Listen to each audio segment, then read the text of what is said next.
Hello and welcome to BBC News, broadcasting to our viewers in the UK and around the world. I'm Kasia Madeira. Soldiers in the West African state of Niger have staged a coup, seizing President Mamadou Tanja and government ministers. Niger television said the country's borders had been closed and a curfew was in force. Niger has been in political turmoil since last August, when President Tanja dissolved parliament and held a referendum to abolish limits on presidential terms of office. Well, let's get more on this now from Melissa Chemam, who's from the BBC's French for Africa service. She joins us live from London. Melissa, just remind us what's happening so far, because there have been such dramatic events. Well, so we can say that this afternoon the president, Mamadou Tanja, has been captured after a gun battle in the capital, Niamey. So this is the capital of Niger, a West African deadlocked country at the end of the Sahara Desert. So what technically happened is that some witnesses reported tanks were firing in the afternoon around the presidential palace. We know that some people have been injured and taken to hospitals. Smoke has been seen from the office where the president, Mamadou Tanja, was holding a weekly cabinet meeting, and so the military captured him during this meeting while he was chairing it.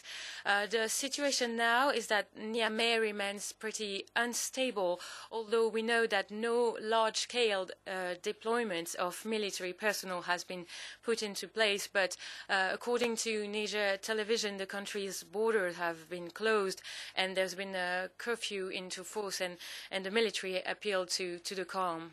And just remind us the background to what has led to this coup, because President Tanja was heavily criticised when he changed the constitution last August. Absolutely. So first we can say that the country has had a very long history of military coup.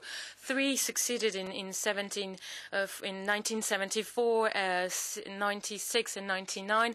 Four others failed. So it's a long history of military rule, 20 years of military rule in Niger. And tension, as you said, have been growing since the president, Mamadou Tanja, changed the constitution last August. A new constitution has been into place, allowing him to stay in power and to stand for presidency again, which was not possible in the previous constitution. So his mandate was due to end last December, and he was allowed to remain in power thanks to this new constitution. And the opposition have been strongly against this switch in the constitutional law, and the president has been widely criticized inside the country and internationally.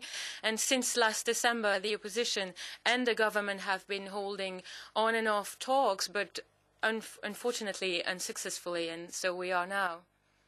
And so what do we know about the group claiming to run the country, the Supreme Council for the Restoration of Democracy? Yes, the spokesman for this group has been talking on television. His name is the Colonel Koye Abdul Karim. So the group, as you said, is named the Supreme Council for Restoration of Democracy.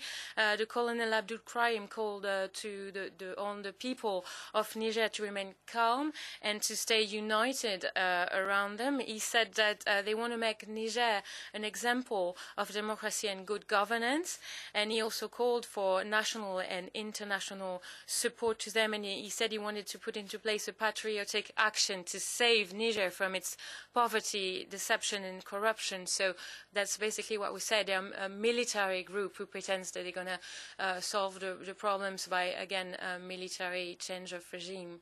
Melissa Chemam from the BBC's French for Africa service in London, thank you very much for that update.